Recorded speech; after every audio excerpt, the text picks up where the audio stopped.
Sensor gap, நம்மளுக்கு என்னென்ன புது ஃப்ரேமில் மாற்றணுமோ அதெல்லாம் ரிமூவ் பண்ணிக்கலாம். வீடியோ ஃபுல்லாக பாருங்கள்.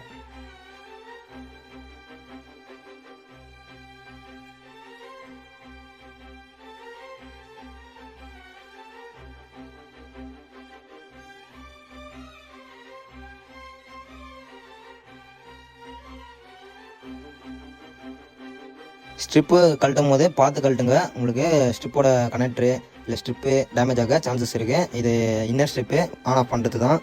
இதில் நம்மளுக்கு டேமேஜ் ஆனால் கூட ரீஸ்டார்ட் ப்ராப்ளம் மாரி ஆட்டோமேட்டிக்காக ரீஸ்டார்ட் ஆகிட்டே இருக்கும். நம்ம என்ன ப்ராப்ளம் சொல்லி தெரியாமல் வேறு ஒரு கடைக்கு எடுத்துகிட்டு போகிற மாதிரி இருக்கும். அதெல்லாம் நம்ம செக் பண்ணிக்கோங்க. சின்ன ஒரு டேமேஜ் இருந்தால் கூட ஸ்ட்ரிப்பில் நம்மளுக்கு ரீஸ்டார்ட் ப்ராப்ளம் வரும். இப்போ இந்த வால்யூம் பட்டன் இன்னர் ஸ்ட்ரிப்பையும் வேறு வைப்ரேட்டரையும் நம்ம புது போர்டில் ரீப்ளேஸ்மெண்ட் பண்ணிக்கலாம். நான் எப்படி பண்ணுறேன்னு சொல்லிட்டு வீடியோ பாருங்கள்.